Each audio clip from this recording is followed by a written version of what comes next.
ఒకసారి గమనించినట్టే అయితే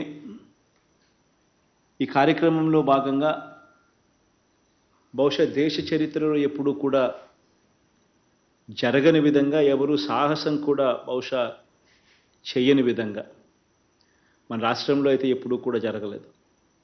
ఏకంగా 31,19,000 ఇళ్ల స్థలాలు నా అక్క చెల్లెమ్మలకు ఇవ్వగలగడం, 31,19,000 ఇళ్ల స్థలాలు నా అక్క చెల్లెమ్మలకు ఇవ్వగలగడం, అందులో ఇప్పటికే 22,25,000 ఇళ్ల నిర్మాణం కూడా జరుగుతూ ఉండడం. ఇది నిజంగా ఎక్కడా కూడా ఎప్పుడూ కూడా రాష్ట్ర చరిత్రలో ఎప్పుడు చూడని విధంగా జరుగుతూ ఉన్న పరిస్థితులు. ఒక్కో ఇంటి నిర్మాణానికి దాదాపుగా 2,70,000 రూపాయలు ఖర్చు అవుతూ ఉంది.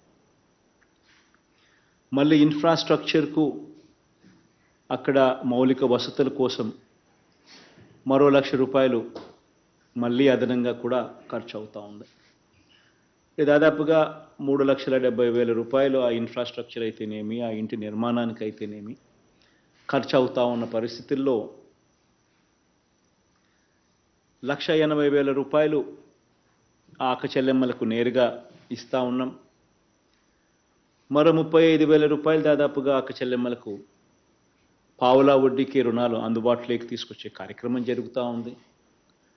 ఇసుక దాదాపుగా 15,000 రూపాయలు వాల్యూ చేసే ఇసుకను ఉచితంగా ఆ ఇంటికి సంబంధించి అక్క చెల్లెమ్మలకు ఫ్రీగా ఉచితంగా సప్లై చేస్తూ ఉన్నాం.